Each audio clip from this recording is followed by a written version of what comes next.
درسقرآن.com آپ کے لیے پیش کرتا ہے تفسیر قرآن مولانا اسلم شیخوپوری صاحب کی آواز میں۔ اور اللہ کہتے ہیں یاد کرنے کے لیے آسان، پڑھنے کے لیے آسان اور سمجھنے کے لیے آسان۔ اس کے علاوہ اس مقبول ویب سائٹ پر آپ سنیے معروف عالم دین کے اصلاحی بیانات۔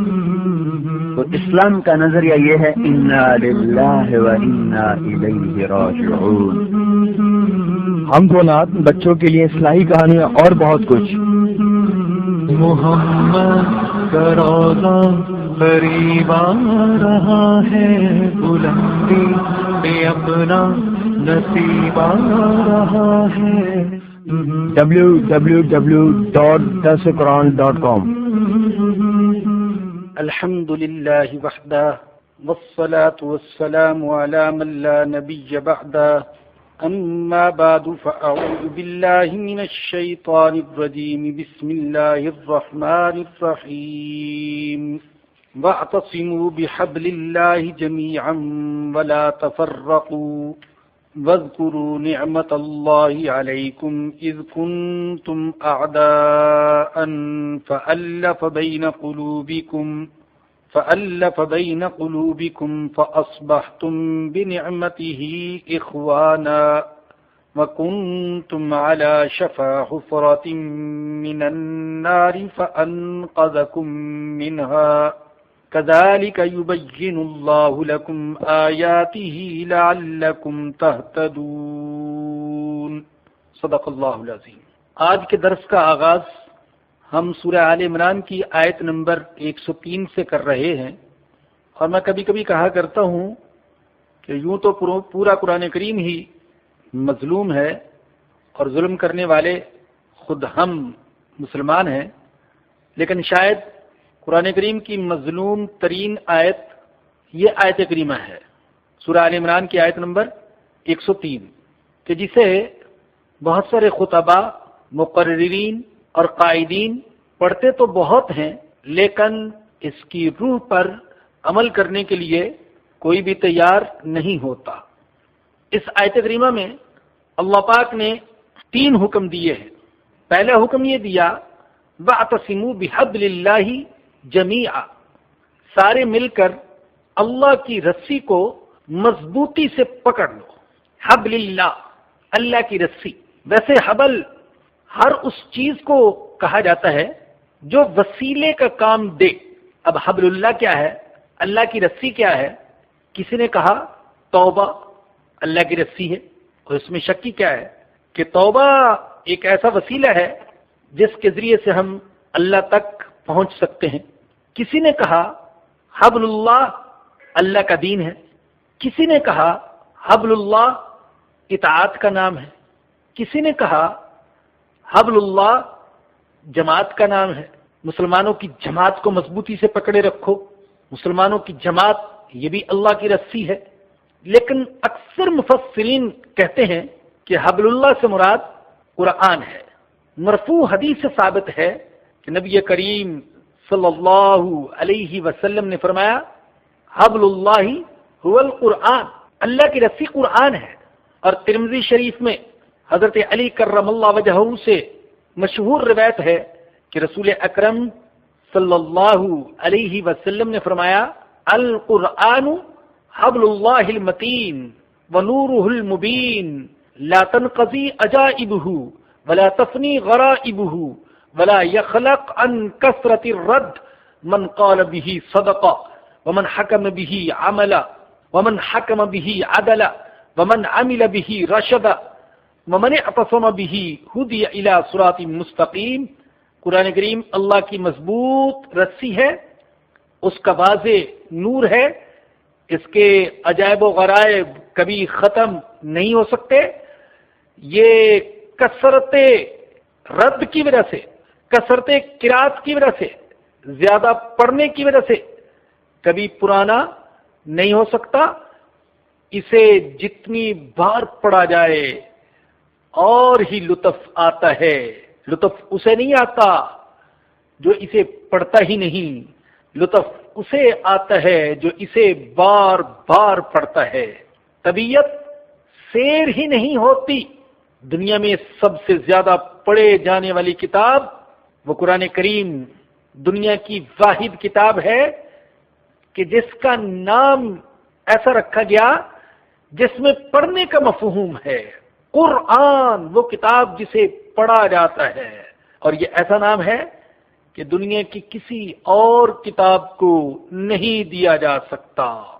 میں نے حساب لگایا تو ایک ایک مدرسہ میں ایک مہینے میں 2 لاکھ 4 لاکھ 6 لاکھ بار قرآن کریم ختم ہوتا ہے۔ اللہ کے ایسے نیک بندے ہیں جو دن میں 10 پارے 5 پارے تلاوت کرنے والے۔ تو اللہ کے نبی نے فرمایا کہ بلا یخلق ان کثرت الرد، زیادہ پڑھنے کی وجہ سے یہ کتاب کبھی پرانی نہیں ہو سکتی، اس سے طبیعت کبھی سیر نہیں ہو سکتی۔ من قال به صدقہ، جو قرآن کی بات کرے گا وہ سچ بولنے والا ہے۔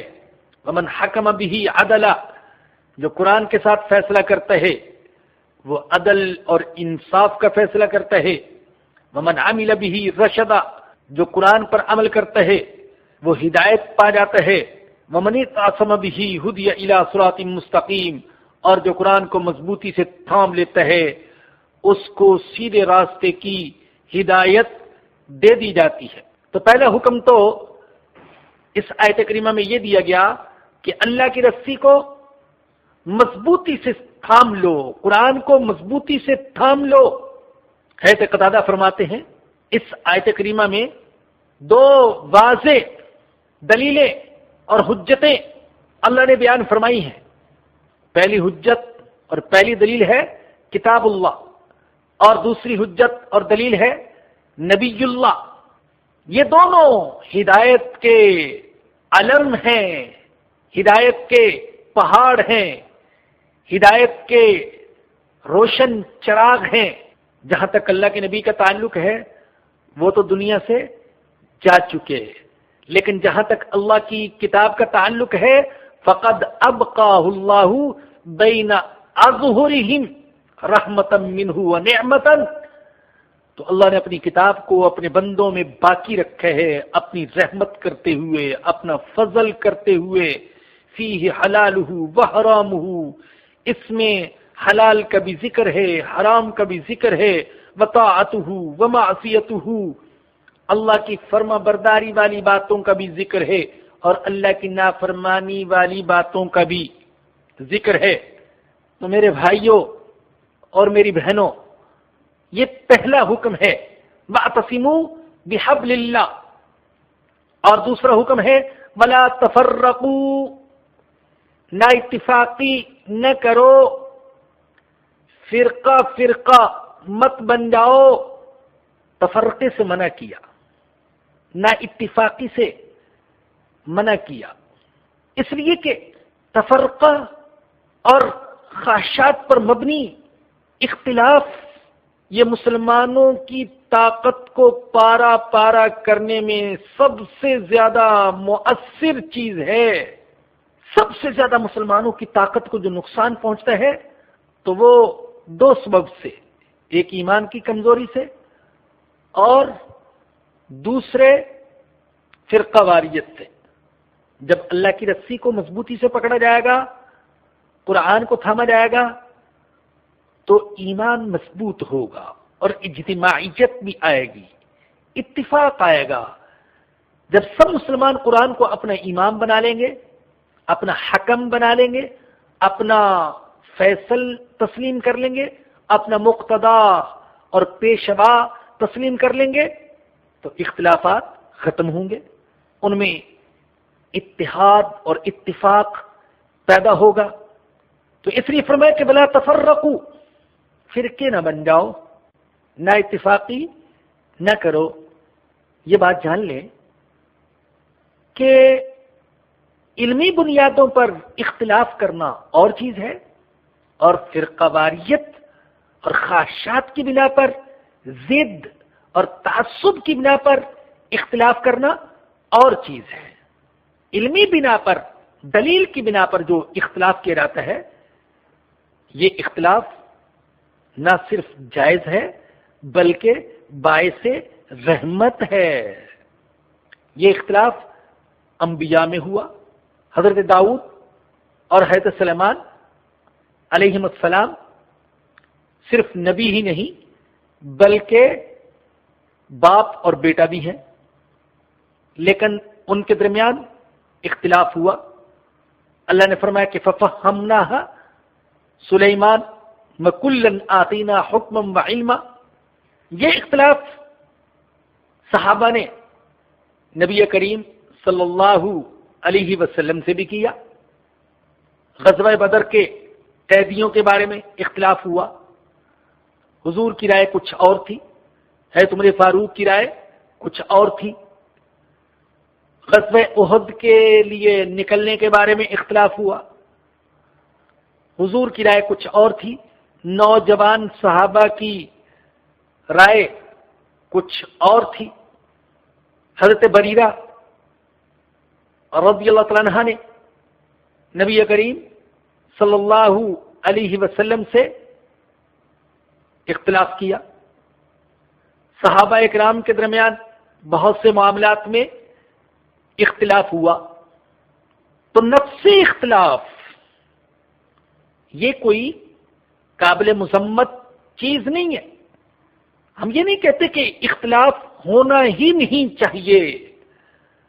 انبیاء کے درمیان اختلاف ہوا، صحابہ کے درمیان اختلاف ہوا، ائمہ کے درمیان اختلاف ہوا، علماء کے درمیان اختلاف ہوا، لیکن اس اختلاف کے باوجود وہ ایک دوسرے کا احترام کرنے والے تھے، ایک دوسرے کے حقوق پہچاننے والے تھے۔ یاد رکھیں، اختلاف اور نفرت یہ لازم ملزوم نہیں ہے، ضروری نہیں ہے کہ ہم جس سے اختلاف کریں اس سے نفرت بھی کریں، اس سے دشمنی بھی رکھیں۔ ایسا ہو سکتا ہے اختلاف بھی ہو، محبت بھی ہو، اختلاف بھی ہو، ادب اور احترام بھی ہو۔ وہ اختلاف جس کی بنیاد اخلاص پر ہوتی ہے، للہیت پر ہوتی ہے، خدا پرستی پر ہوتی ہے، دلیل پر ہوتی ہے، اس اختلاف کے ہوتے ہوئے ادب و احترام کے جذبات بھی باقی رہتے ہیں۔ لیکن وہ اختلاف جس کی بنیاد جہالت پر ہو، دکانداری پر ہو، پیٹ پرستی پر ہو، ضد اور تعصب پر جس کی بنیاد ہو، اس اختلاف میں نفرتیں پیدا ہوتی ہیں، دشمنیاں پیدا ہوتی ہیں، قدورتیں پیدا ہوتی ہیں۔ تو فرمایا بلا تفرقو، مسلمانوں فرقے فرقے نہ بن جاؤ، نہ اتفاقی نہ کرو۔ اور تیسرا حکم دیا وَاذْكُرُوا نِعْمَتَ اللَّهِ عَلَيْكُمْ إِذْ كُنْتُمْ أَعْدَاءً فَأَلَّفَ بَيْنَ قُلُوبِكُمْ فَأَصْبَحْتُمْ بِنِعْمَتِهِ إِخْوَانًا۔ اپنے اوپر اللہ کے احسان کو یاد کرو، جب تم دشمن تھے آپس میں، تمہارے دلوں میں قدورتیں تھیں، نفرتیں تھیں، طویل جنگیں ہوا کرتی تھیں۔ ایسی طویل جنگیں آپ اندازہ کیجئے کہ مدینہ منورہ کے جو دو مشہور قبیلے ہیں اوس اور خزرج، ان کے درمیان 120 سال تک جنگ کی آگ بھڑکتی رہی، اور اس جنگ کے شعلوں کو بجھایا آ کر www.darsequran.com اسلام نے ان کے درمیان جنگ کی بھڑکتی ہوئی آگ کو ٹھنڈا کیا۔ تو فرمایا کہ تم تو دشمن تھے، پھر کیا ہوا؟ اللہ نے تمہارے دلوں میں الفت ڈال دی، محبت ڈال دی، جس کی وجہ سے تم آپس میں بھائی بھائی بن گئے۔ اللہ نے 10ویں پارے میں بھی اس الفت اور محبت کا ذکر فرمایا ہے۔ اللہ فرماتے ہیں وَأَلَّفَ بَيْنَ قُلُوبِهِمْ لَوْ أَنفَقْتَ مَا فِي الْأَرْضِ جَمِيعًا مَا أَلَّفْتَ بَيْنَ قُلُوبِهِمْ وَلَكِنَّ اللَّهَ أَلَّفَ بَيْنَهُمْ۔ اللہ نے ان کے دلوں میں الفت اور محبت ڈال دی۔ میرے حبیب اگر زمین کا سارا سونا، ساری چاندی، ساری دولت بھی آپ خرچ کر لیتے تو آپ دولت خرچ کر کے ان کے دلوں میں محبت اور الفت ڈال نہیں سکتے تھے۔ ہاں، اللہ نے بغیر دولت خرچ کروائے آپ سے آپ کے صحابہ کے درمیان الفت پیدا کر دی۔ انہ عزیز حکیم، اللہ بڑا غالب ہے، بڑا حکمت والا ہے۔ ایسی محبت آپس میں پیدا ہوئی کہ وہ حقیقتاً بھائی بھائی بن گئے۔ اللہ نے جو سورہ حجرات میں فرمایا انما المؤمنون اخوہ، ایمان والے بھائی بھائی ہیں، تو صحابہ کرام حقیقت میں بھائی بھائی بن گئے، بلکہ بھائی بھی بھائی پر اتنا احسان نہیں کرتا، اس کے لیے اتنا ایثار نہیں کرتا، اتنی قربانی نہیں دیتا جتنا ایثار کرنے والے صحابہ کرام تھے۔ انہوں نے نسل کو بھلا کر، نسل کو بھلا کر، نسب کو بھلا کر، نسل اور نسب کو بھلا کر، قوم اور وطن کو بھلا کر، رنگ اور زبان کو بھلا کر، خاندان اور قبیلے کو بھلا کر، ایمان کی بنیاد پر آپس میں اخوت کے، محبت کے رشتے قائم کیے۔ حضرت بلال حبشہ کے تھے، حضرت صہیب روم کے تھے، حضرت ابو ذر قبیلہ غفار کے تھے، حضرت طفیل قبیلہ دوس کے تھے، ابو سفیان بنو امیہ کے تھے، حضرت عدی تائی کے تھے، لیکن جو بھی تھے وہ سب آپس میں بھائی بھائی تھے۔ انما المؤمنون اخوۃ کی تصویر تھے، خود بھوکے رہ کر دوسرے کو کھلانے والے، خود پیاسے رہ کر دوسرے کو پلانے والے۔ جنگ یرموک میں دیکھیں، ایک صحابی کو اطلاع ملتی ہے میرے عزیز زخمی ہے، وہ پانی کا مشکیزہ لیے وہ پہنچتے ہیں، اپنے عزیز کو پانی پلانے لگے کہ قریب سے دوسرے زخمی کی آواز آئی مجھے پانی دو۔ اس کے پاس لے کر پہنچے، بھائی نے اشارہ کیا، ان کے عزیز نے اشارہ کیا جاؤ پہلے ان کو پلاؤ۔ ان کے پاس پہنچے تو قریب سے تیسرے زخمی کی آواز آ گئی مجھے پانی پلاؤ۔ دوسرے نے تیسرے کی طرف اشارہ کر دیا، ارے بھائی پہلے ان کو پلا لو۔ ان کے پاس پہنچے تو وہ شہید ہو چکے تھے۔ واپس آئے اپنے دوسرے مسلمان بھائی کے پاس تو وہ بھی شہید ہو چکے، اور اپنے عزیز کے پاس پلٹے تو وہ بھی شہید ہو چکا تھا۔ تینوں نے شہادت تو گوارا کر لی، لیکن یہ گوارا نہیں کیا کہ دوسرا بھائی پانی مانگتا رہے، خود پی لیں اور اسے نہ پلائیں۔ حضرت ابن عمر رضی اللہ عنہ سے روایت ہے، فرماتے ہیں کہ ایک دفعہ ایک صحابی نے اپنے جاننے والے دوسرے صحابی کو بکرے کی ایک سری بھیجی، جس کے پاس بھیجی اس نے کہا میرا تو گزارا ہو جائے گا، فلاں مجھ سے بھی زیادہ حقدار ہے، اس نے اس کے گھر بھیج دی۔ تیسرے نے بھی یہی سوچا، فلاں مجھ سے بھی زیادہ حقدار ہے، اس کے گھر بھیج دی۔ 7 گھروں میں سری پھر پھرا کر واپس اسی صحابی کے گھر میں آ گئی جس نے وہ سری ہدیہ کی تھی۔ ہر ایک دوسرے کا خیال کرنے والا، بھائی بھائی بن کر رہنے والے، اور یہ تھا ان کی قوت و طاقت کا راز۔ مسلمانوں کی قوت و طاقت کے 2 راز تھے، صحابہ کی ہیبت کے 2 راز تھے، ایک تھا ایمان اور دوسرا ان کے درمیان اتفاق اور اتحاد۔ ایمان نے ان کو قوت اور طاقت عطا کی، اور پھر اتفاق اور اتحاد کی بنا پر وہ دنیا کے سامنے اپنے دشمنوں کے سامنے سیسا پلائی ہوئی دیوار بن گئے، اور دیکھتے ہی دیکھتے پوری دنیا پر چھا گئے۔ نبی کریم صلی اللہ علیہ وسلم کی رحلت کے وقت جزیرہ نمائے عرب پر اسلام کی حکومت تھی، لیکن 6 سال کے بعد آپ کی رحلت کے 6 سال بعد پورے شام پر ہلالی پرچم لہرانے لگا، اور 10 سال بعد پورا ایران مسلمانوں کے زیر نگین آ گیا۔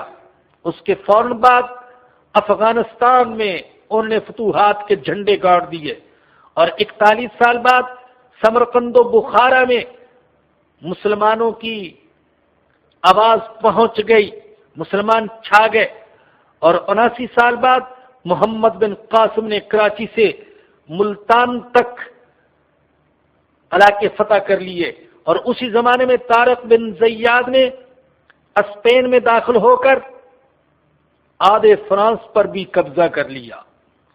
250 سال میں بحیرہ اسود سے ملتان تک اور سمرقند سے جنوبی فرانس اور ساحل اوقیانوس تک 90 لاکھ مربع میل کے علاقے پر مسلمانوں کی حکمرانی قائم ہو گئی۔ عباسی خلیفہ ہارون رشید کے بارے میں کہا جاتا ہے کہ وہ اپنی سلطنت کی وسعت کی بنا پر فضاؤں میں اڑتے ہوئے بادل کو دیکھ کر کہا کرتا تھا، اے بادل تو جہاں بھی جا کر برس، وہاں کا خراج تو میرے پاس ہی آئے گا۔ تو یہ 2 راز تھے مسلمانوں کی قوت و طاقت کے، ایک تو ایمان اور دوسرا آپس کا اتفاق۔ تو اللہ فرماتے ہیں بذکروا نعمت اللہ علیکم اذ کنتم اعداء، اللہ کے احسان کو یاد کرو اپنے اوپر جب تم دشمن تھے۔ فألف بین قلوبکم، اللہ نے تمہارے دلوں میں الفت ڈال دی۔ فاصبحتم بنعمتہ اخوانا، تم اس کے فضل و کرم سے بھائی بھائی بن گئے۔ وَكُنْتُمْ عَلَى شَفَا حُفْرَةٍ مِّنَ النَّارِ فَأَنْقَذَكُم مِّنْهَا، اور تم دوزخ کے گڑھے کے کنارے پر تھے، اللہ نے تمہیں اس گڑھے میں گرنے سے بچا لیا۔ اللہ پاک ایک منظر بیان فرما رہے ہیں کہ دیکھو آگ کی گہری خندق ہے جس میں شعلے بھڑک رہے ہیں، اور ایک شخص ہے جو اس خندق کے کنارے پر کھڑا ہے، لگتا ہے کہ وہ اس میں گر کر خودکشی کر لے گا اور بھسم ہو جائے گا، کوئلہ بن جائے گا۔ تو کتنا بڑا محسن ہوگا اس کا وہ شخص جو اسے بچا لے۔ اللہ فرماتے ہیں کہ اس وقت صورت یہ تھی کہ سارے انسان آگ کے گڑھے کے کنارے پر کھڑے تھے۔ کیا ہندوستان، کیا ایران، کیا مصر، کیا شام، کیا جزیرۃ العرب اور کیا پورا یورپ، سب آگ کے گڑھے کے کنارے پر کھڑے تھے تباہی کے لیے۔ لگتا یہ تھا کہ عالم انسانی نے اجتماعی طور پر خودکشی کا ارادہ کر لیا ہے۔ لگتا یہ تھا کہ انسان اب زندہ نہیں رہنا چاہتا۔ بڑے بڑے مذاہب مردہ ہو چکے تھے، یہودیت، عیسائیت، بدھ مذہب، ہندو مذہب، کوئی مذہب ایسا نہیں تھا جو انسان کے سارے مسائل حل کر سکے۔ انسانیت سسک رہی تھی۔ آج عورت کے حقوق کی بڑی آواز اٹھائی جا رہی ہے، حقوق نسواں کا بڑا چرچا ہے۔ میں حقیقت میں بتاتا ہوں کہ عورت کو حقوق دیے اسلام نے۔ آپ اسلام سے پہلے کی تاریخ دیکھیں، عورت کے ساتھ کیا ہو رہا تھا۔ عورت کو شہوت بجھانے کا، شہوت کی آگ بجھانے کا بس ایک آلہ سمجھ لیا گیا تھا، کھلونا بنا دیا گیا تھا۔ عورت منڈی میں بھیڑ بکریوں کی طرح فروخت ہوتی تھی۔ عورت کی پیدائش پر باقاعدہ ماتم کیا جاتا تھا۔ اس کا باپ شرم کی وجہ سے آنکھیں جھکا لیتا تھا، کسی کے سامنے سر نہیں اٹھا سکتا تھا۔ مسئلہ صرف عورت کا نہ تھا، ہر طبقے کے ساتھ ہی یوں ہی ظلم ہو رہا تھا، یتیموں کے ساتھ، بیواؤں کے ساتھ، مزدوروں کے ساتھ، کاشتکاروں کے ساتھ اور رعایا کے ساتھ ظلم و ستم عام تھا، عالم انسانی سسک رہا تھا۔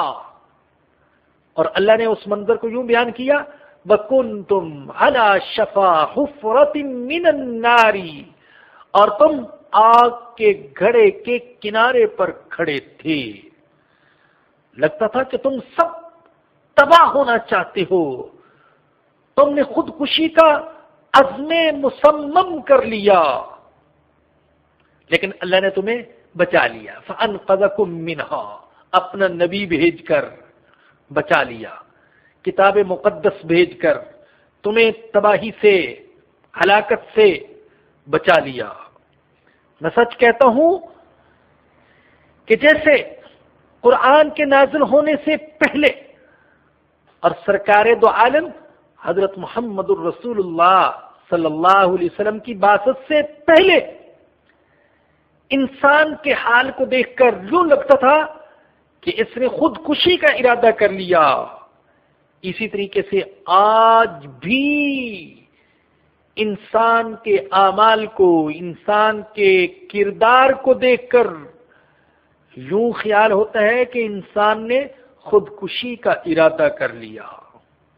ظلم و ستم آج بھی عام ہے، قتل و غارت گری آج بھی عام ہے، ناانصافی آج بھی عام ہے، عورت کو آج بھی کھلونا بنا دیا گیا ہے، اور آج بھی ایسے لگتا ہے عالمی سطح پر دیکھ کر کہ جس کی لاٹھی اسی کی بھینس۔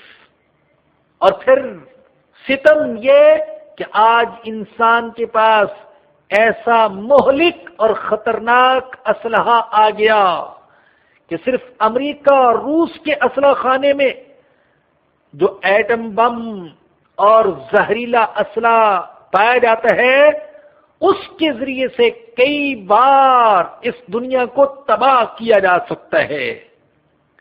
اسلحہ ایسا خطرناک اور ہے ایسے لوگوں کے پاس جن کے دل میں ایمان کا نور نہیں، انسانیت کا درد نہیں، جو اچھے اخلاق سے ناآشنا ہے، جو تعصبات سے بھرے ہوئے ہیں۔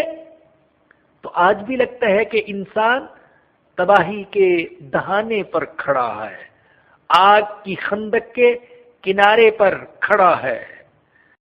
کل کے انسان کو بچایا تھا کتاب اللہ نے، آج کے انسان کو بھی تباہی سے بچا سکتی ہے صرف کتاب اللہ۔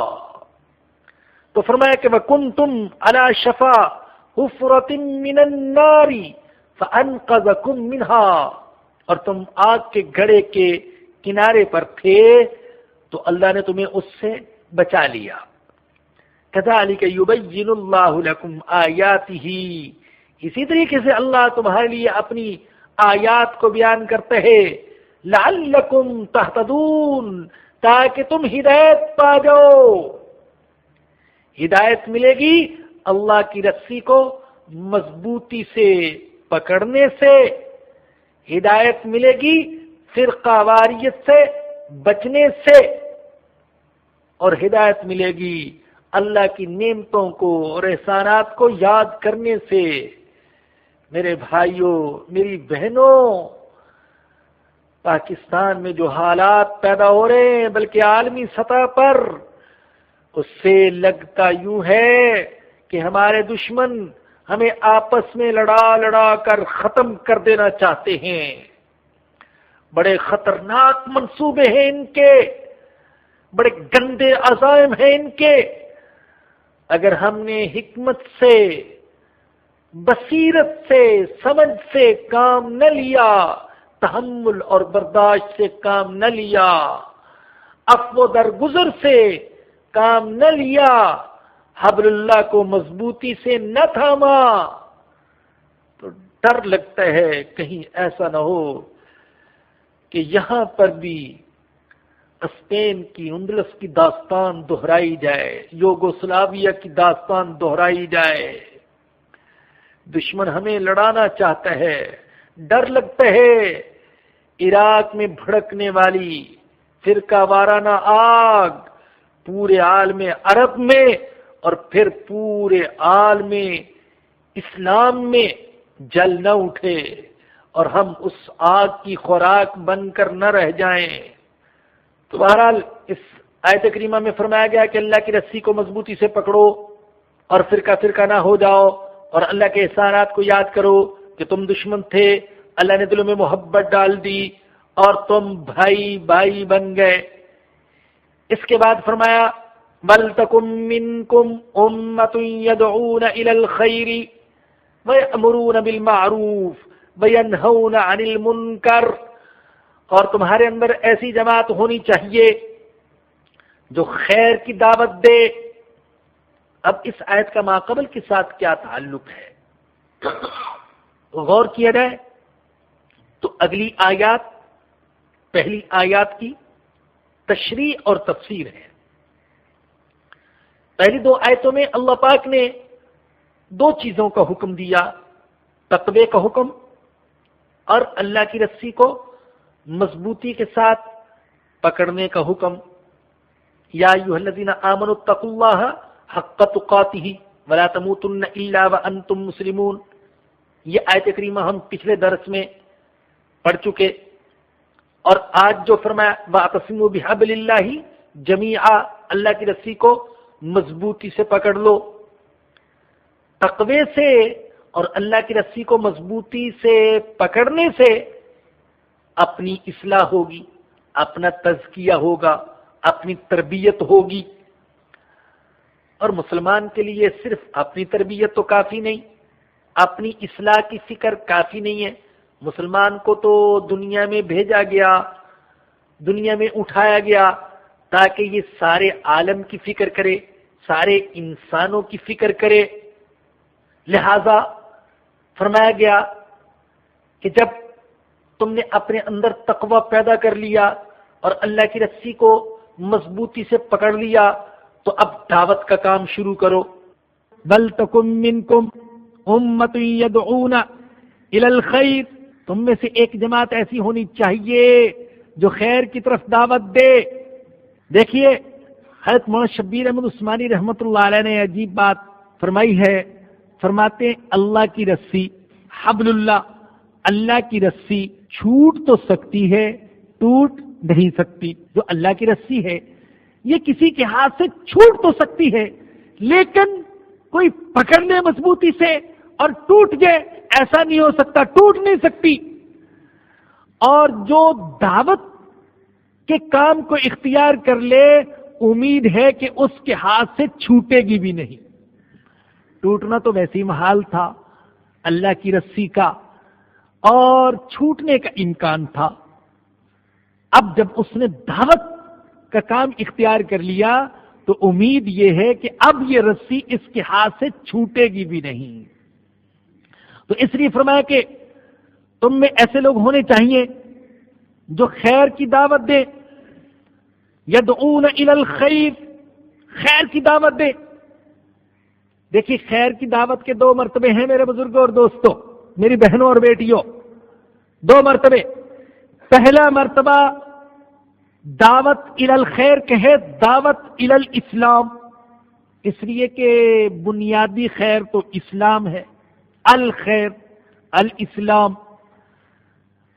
الاسلام ایسی خیر ہے جسے سارے انبیاء نے خیر قرار دیا۔ سارے انبیاء کا مذہب وہ اسلام تھا، اللہ کے نزدیک پسندیدہ دین اسلام ہے۔ آپ پہلے پڑھ چکے وَمَن يَبْتَغِي غَيْرَ الْإِسْلَامِ دِينًا فَلَن يُقْبَلَ مِنْهُ، اللہ کہتے ہیں اسلام کے علاوہ جو کوئی دوسرا دین تلاش کرے گا قبول نہیں کیا جائے گا۔ ان الدین عند اللہ الاسلام، بے شک اللہ کے نزدیک دین تو صرف اسلام ہے۔ سارے انبیاء کا مذہب اسلام تھا، تو لہذا اس مشترکہ مذہب کی دعوت دی جائے۔ یہ دعوت الی الخیر، دعوت الى الاسلام اور دعوت الى الخیر کا دوسرا مرتبہ یہ ہے کہ مسلمان آپس میں ایک دوسرے کو دعوت دیں. نماز کی دعوت، جہاد کی دعوت، تلاوت کی دعوت، تعلیم دین کی دعوت، نیکی کے کرنے کی دعوت، آپس میں ایک دوسرے کو دعوت دیں. نیکی کے اجتماعات میں شرکت کی دعوت، یہ بھی دعوت. تو اس دعوت کا باب تو بڑا وسیع ہے. تو یہ دعوت کے دو مرتبے ہیں. ایک ہے اسلام کی دعوت، یہ بھی مسلمان پر لازم ہے، مجھ پر بھی اور آپ پر بھی، ہم پر لازم ہے کہ ہم دعوت دیں اپنے اپنے انداز میں، جیسے بھی اس میں حصہ لے سکتے ہوں. تو یہ تو دعوت الی الاسلام. اور دوسرا ہم آپس میں ایک دوسرے کو دعوت دیتے ہیں، محلے میں دعوت دیتے ہیں، اڑوس پڑوس میں دعوت دیتے ہیں. یہ دوسرا مرتبہ ہے. پھر اس کے بھی دو طریقے ہیں. یہ جو ہم آپس میں دیتے ہیں یا عالمی سطح پر دعوت دیتے ہیں، اس کے بھی دو طریقے ہیں. ایک تو ہے دعوت عامہ کلیہ، عام دعوت، کلی دعوت. مثال کے طور پر جیسے درس قرآن، درس حدیث یا اصلاحی بیان، اصلاحی واعظ، یہ تو صرف اہل علم کا کام ہے، یہ جاہل کا کام نہیں ہے. جاہل اگر یہ کام کرے گا تو خطرہ ہے کہ وہ حق اور باطل کو ملا دے گا. خطرہ ہے کہ وہ قرآن کے نام پر غیر قرآن کو بیان کرنے لگے گا. لہذا اس کی دوسروں کو تو اجازت نہیں دی جا سکتی. اس کے لیے تو علم کا حاصل کرنا ضروری ہے. اور اس کا دوسرا طریقہ اور دوسری صورت جس کو ہم کہہ سکتے ہیں دعوت جزئیہ خاصہ، خصوصی دعوت، اس میں عالم اور جاہل سب برابر ہے. کہ ایک شخص درس قرآن نہیں دیتا، درس حدیث نہیں دیتا، مسجد میں آنے کی دعوت دیتا ہے، بیان میں شرکت کی کسی کو دعوت دیتا ہے، یا کسی خاص نیک عمل کی دعوت دیتا ہے، اس کی ہر کسی کو اجازت ہے، ہر کسی کو یہ کام کرنا چاہیے. اور میرے بھائیوں، میری بہنوں، آج جبکہ برائی کی دعوت دینے والے اسباب بہت زیادہ ہیں، حد ہو گئی اللہ کی قسم برائی کے دعوت دینے والے اسباب کی کثرت کے. ہمارے گھروں میں برائی کے داعی موجود ہیں، گندگی کی دعوت دینے والے موجود ہیں. ٹی وی پر جو مباحثے ہوتے ہیں، جو کچھ نشر ہوتا ہے، انٹرنیٹ پر جو کچھ نشر ہو رہا ہے، گندگی اور غلاظت کا دریا بہ رہا ہے. انتہا ہو گئی. اب حقوق زنا کو حقوق نسواں کا نام دے کر تو منظور کر لیا گیا. اب ڈر لگتا ہے کہ کہیں اگلا قدم اس سے بھی زیادہ خطرناک نہ ہو. پچھلے دنوں ہمیں یہ اطلاع ملی، ایک ساتھی نے لکھا بھی اس پر، اسی کے ذریعے سے پتا چلا کہ جس پہلے چینل نے حقوق نسواں کا خوب پروپیگنڈا کیا تھا، اب اس نے ہم جنس پرستی پر مذاکرے کروانا شروع کر دیے، اور کھل کر ایسے لوگوں کو بلایا جا رہا ہے اور بلایا گیا پروگرام میں جنہوں نے اس اسلامی مملکت میں ہم جنس پرستی کی کھل کر وکالت کی اور اسے ایک فطری حق قرار دیا. بلکہ میرے علم میں تو یہ تک بھی آیا کہ مباحثہ اور مذاکرہ کرنے والے مردوں اور عورتوں نے یہ تأثر دینے کی کوشش بھی کی کہ یہ نیک کام تو بڑے بڑے اولیاء بھی کرتے رہے. اب گویا کہ زمین ہموار کی جا رہی ہے. پہلے بھی ایسے ہی ہوا، مباحثے، مذاکرے، لیکچر، درس، ادھر کے مقرر، ادھر کے لیکچرار، اور پھر اسمبلی تک بات کو پہنچا دیا گیا. خدا نخواستہ کہیں اب ایک اور فتنہ ہمارے سامنے نہ اٹھنے والا ہو. تو برائی کی دعوت دینے والے تو بہت، اخبار کو دیکھیں، رسالوں کو دیکھیں، سارے میڈیا کو دیکھیں، اپنی سڑکوں کو دیکھیں، ہر طرف برائی کی دعوت دینے والے اسباب ہیں۔ میرے بھائیوں، میری بہنوں، کچھ لوگ نیکی کی دعوت دینے والے بھی تو ہونے چاہیے، اس فریضے کے ادا کرنے والے بھی تو ہونے چاہیے۔ میں اکثر یہ عرض کرتا رہتا ہوں کہ بھئی ہم یہ جو ٹوٹی پھوٹی دعوت دیتے ہیں، ٹوٹی پھوٹی، سچی بات یہ ہے کہ ہمیں تو سلیقہ ہی نہیں آتا۔ میں تو اللہ سے مانگتا رہتا ہوں، اللہ اپنے محبوب کے درد کا کچھ حصہ عطا فرما دے، کچھ حصہ، میں کہتا ہوں کچھ حصہ، اس لیے کہ پورا درد ہمارے اندر آ جائے تو ہم تو برداشت ہی نہیں کر سکیں گے، پھٹ جائیں گے، ٹکڑے ٹکڑے ہو جائیں گے۔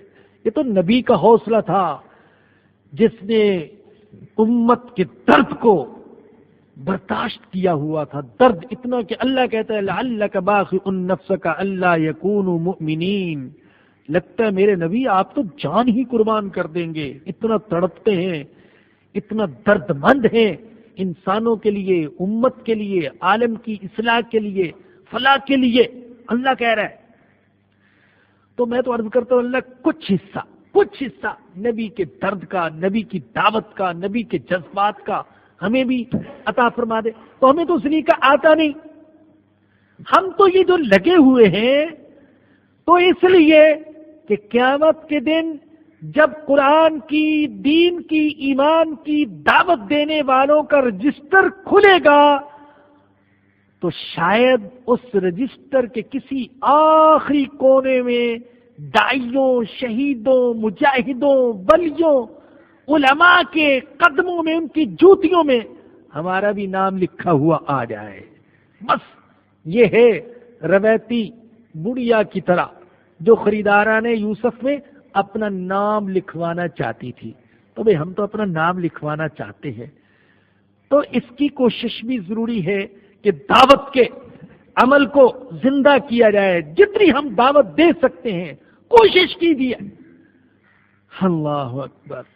www.darsequran.com۔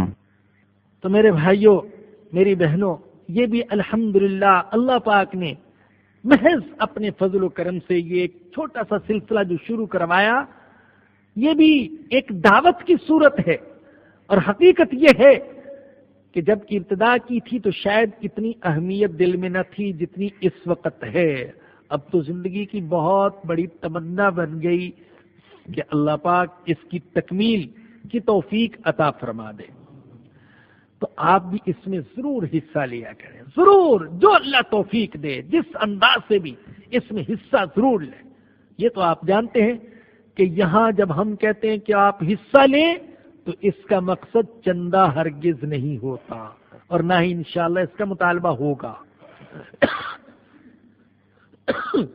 فرمایا کہ وَلْتَكُن مِّنكُمْ أُمَّةٌ يَدْعُونَ إِلَى الْخَيْرِ، اور ضروری ہے کہ تم میں ایک ایسی جماعت ہو جو بلایا کرے نیکی کی طرف اور حکم دے معروف کا اور روکے برائی سے۔ وَأُولَٰئِكَ هُمُ الْمُفْلِحُونَ، فرمایا کہ یہی لوگ کامیاب ہوں گے، فلاح ان کو ملے گی۔ وَلَا تَكُونُوا كَالَّذِينَ تَفَرَّقُوا وَاخْتَلَفُوا مِن بَعْدِ مَا جَاءَهُمُ الْبَيِّنَاتُ، اور ان لوگوں کی طرح نہ ہو جاؤ جو فرقہ فرقہ ہو گئے اور انہوں نے اختلاف کیا ان کے پاس واضح دلائل آ جانے کے بعد۔ وَأُولَٰئِكَ لَهُمْ عَذَابٌ عَظِيمٌ، یہی ہے جن کے لیے بہت بڑا عذاب ہے۔ ظاہر ہے کہ یہ تذکرہ ہے یہود و نصارہ کا۔ فرمایا ان کی طرح نہ ہو جاؤ، وہ فرقہ فرقہ ہو گئے، اختلاف کرنے لگے۔ ایک حدیث میں رسول اکرم صلی اللہ علیہ وسلم نے فرمایا کہ ان کے فرقے ہوئے تھے 72، میری امت کے فرقے ہو جائیں گے 73۔ یہ کوئی عدد کا انحصار نہیں، بلکہ بتانے یہ مقصد ہے کہ میری امت میں ان سے بھی زیادہ فرقے ہو جائیں گے۔ اور یہ فرقے ان کے اندر کیوں ہوئے؟ اللہ کی کتاب کی من مانی تعویلات کی وجہ سے، اپنی خواہشات کی پرستش کی وجہ سے، اور اس وجہ سے کہ ہر عالم نے اپنے آپ کو آخری حجت اور اپنی بات کو آسمانی فیصلہ سمجھنا شروع کر دیا، جمود آ گیا، اور اس وجہ سے فرقے ہوئے اور اختلافات ہوئے کہ انہوں نے امر بالمعروف اور نہی عن المنکر کو چھوڑ دیا تھا، دعوت کا کام چھوڑ دیا تھا۔ اللہ نے قرآن کریم میں کہا ان پر لعنت ہوئی، لعنت کیوں؟ کانوا لا یتناہون عن منکر فعلوہ لبئس ما کانوا یفعلون، وہ ایک دوسرے کو برائی سے نہیں روکتے تھے، اس لیے ان پر لعنت ہوئی۔ لعن الذین کفروا، ان پر لعنت ہوئی اس لیے کہ انہوں نے دعوت کا کام چھوڑ دیا تھا، امر بالمعروف اور نہی عن المنکر کا کام چھوڑ دیا تھا، اس لیے ان پر لعنت ہوئی۔ اگر ہم نے یہ کام چھوڑا تو ہم پر بھی لعنت ہوگی، یہ سن لیجیے، اور ہو رہی ہے۔ اگلے درس میں انشاءاللہ اس کی تفصیل بیان ہوگی۔ رسول اکرم صلی اللہ علیہ وسلم نے فرمایا کہ اگر تم یہ کام چھوڑ دو گے تو تمہاری دعائیں قبول نہیں ہوں گی، دعائیں قبول ہونا بند ہو جائیں گی اگر یہ کام چھوڑ دیا۔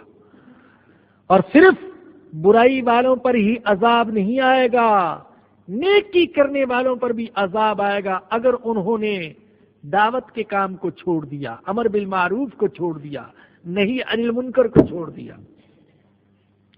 امت اگر اس دعوت کے کام کو سنجیدگی سے قرآن کی بنیاد پر زندہ کر دے تو قبول اسلام کی رو جو مغرب میں اور پوری دنیا میں چلی ہوئی ہے اس رو میں اور تیزی آ سکتی ہے۔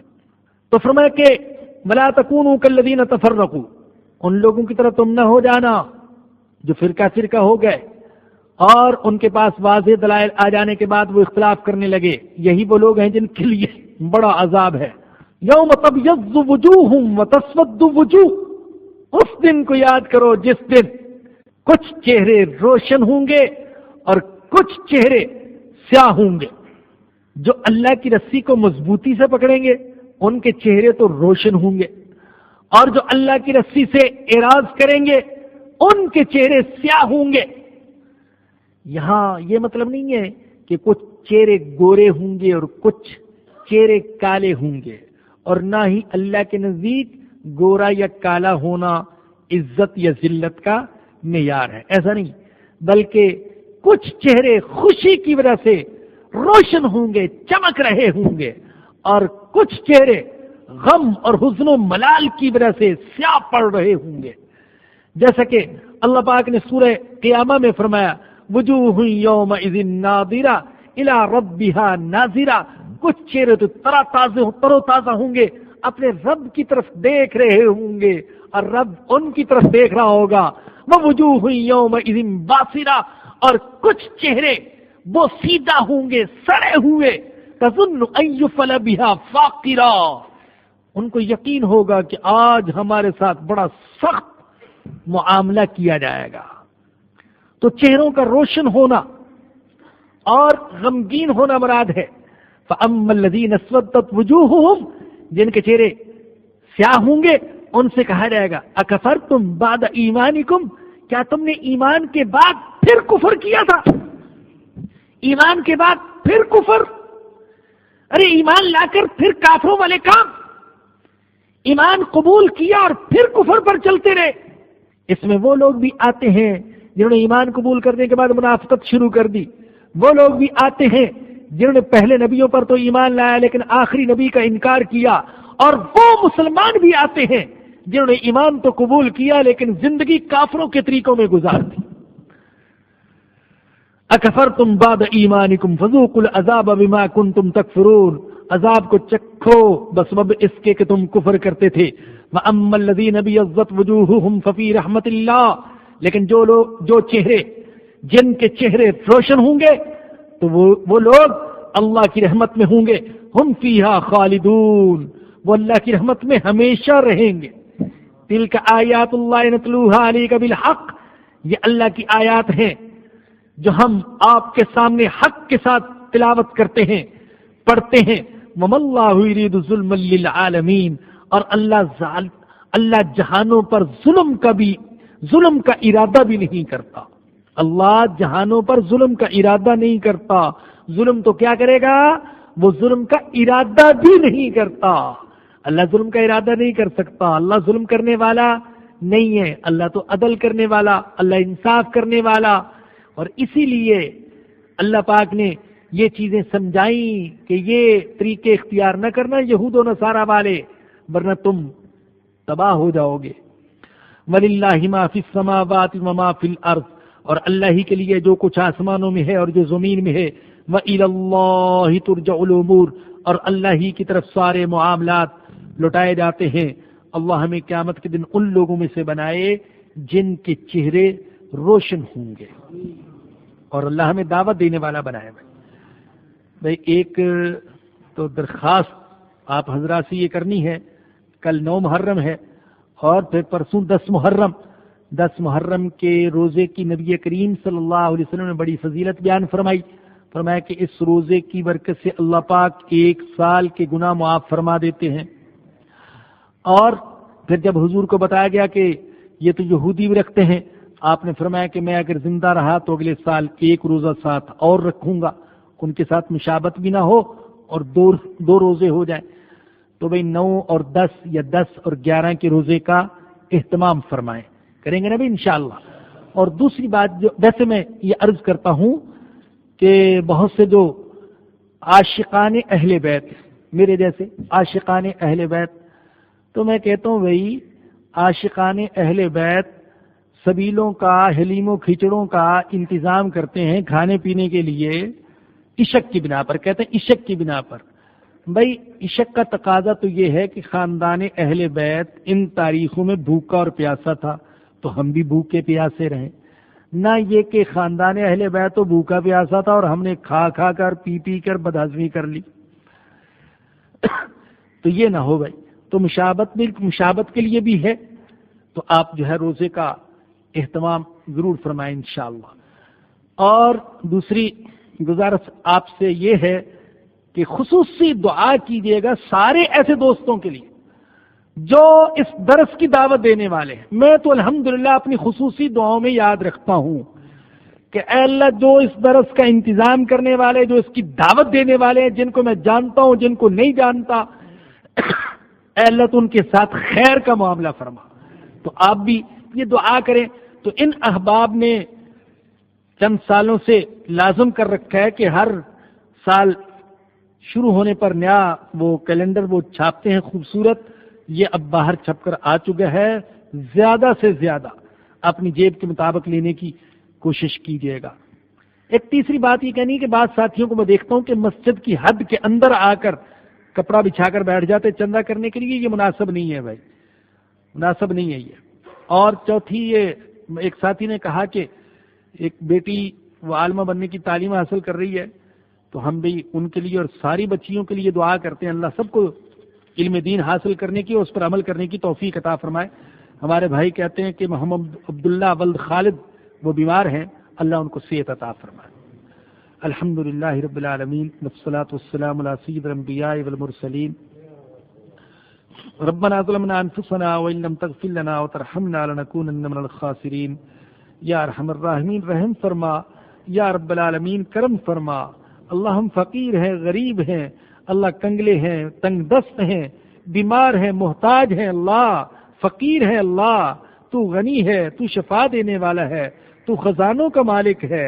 اے اللہ تو کرم فرما ہم پر، ہمارے اہل و عیال پر، ہماری نسلوں پر، اللہ کرم فرما۔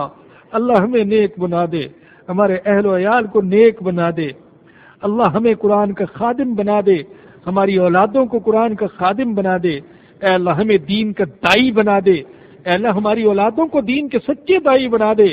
اے اللہ تیرے سچے دین کو پوری دنیا میں، تیری سچی کتاب کو پوری دنیا میں اٹھانے کی، پھیلانے کی اے اللہ توفیق عطا فرما دے، اپنے فضل و کرم سے توفیق عطا فرما دے۔ اللہ اس ناقص کی کوشش کو اپنی بارگاہ میں قبول فرما لے۔ اللہ ہمارے سارے مسائل کو اپنے فضل و کرم سے حل فرما دے۔ یا اللہ درس میں جو حضرات پابندی سے شرکت کے لیے آتے ہیں، جو خواتین آتی ہیں، اور اے اللہ جو اس کی دعوت دیتے ہیں، میرے رب تجھے تیری رحمت کا واسطہ اے اللہ تو ان کی اس محنت کو قبول فرما لے۔ اے اللہ ان کی جائز تمناؤں کو پورا فرما دے۔ ربنا آتنا فی الدنیا حسنۃ وفی الآخرۃ حسنۃ وقنا عذاب النار۔ ربنا تقبل منا انک انت السمیع العلیم وتب علینا انک انت التواب الرحیم۔ اے اللہ پشاور میں جو حضرات شہید ہوئے، اے اللہ ان سب کی مغفرت فرما دے، ان کے گناہوں کو معاف فرما دے، نیکیوں کو قبول فرما لے۔ اے اللہ امت مسلمہ کو اتحاد کی دولت سے مالا مال فرما دے، اللہ اہل پاکستان کو اتفاق کی دولت سے مالا مال فرما دے۔ ربنا تقبل منا انک انت السمیع العلیم وتب علینا انک انت التواب الرحیم۔ صلی اللہ تعالی علی رسولہ وخیر خلقہ سیدنا ومولانا محمد وآلہ وصحبہ واہل بیتہ اجمعین آمین برحمتک یا ارحم الراحمین۔ درسقرآن.com آپ کے لیے پیش کرتا ہے تفسیر قرآن مولانا اسلم شیخو پوری صاحب کی آواز میں۔ اور اللہ کہتے ہیں یاد کرنے کے لیے آسان، پڑھنے کے لیے آسان اور سمجھنے کے لیے آسان۔ اس کے علاوہ اس مقبول ویب سائٹ پر آپ سنیے معروف عالم دین کے اصلاحی بیانات۔ تو اسلام کا نظریہ یہ ہے انا للہ و انا الیہ راجعون۔ حمد و نعت، بچوں کے لیے اصلاحی کہانیاں اور بہت کچھ۔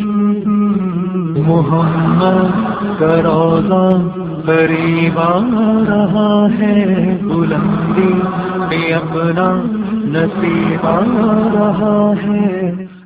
www.darsuquran.com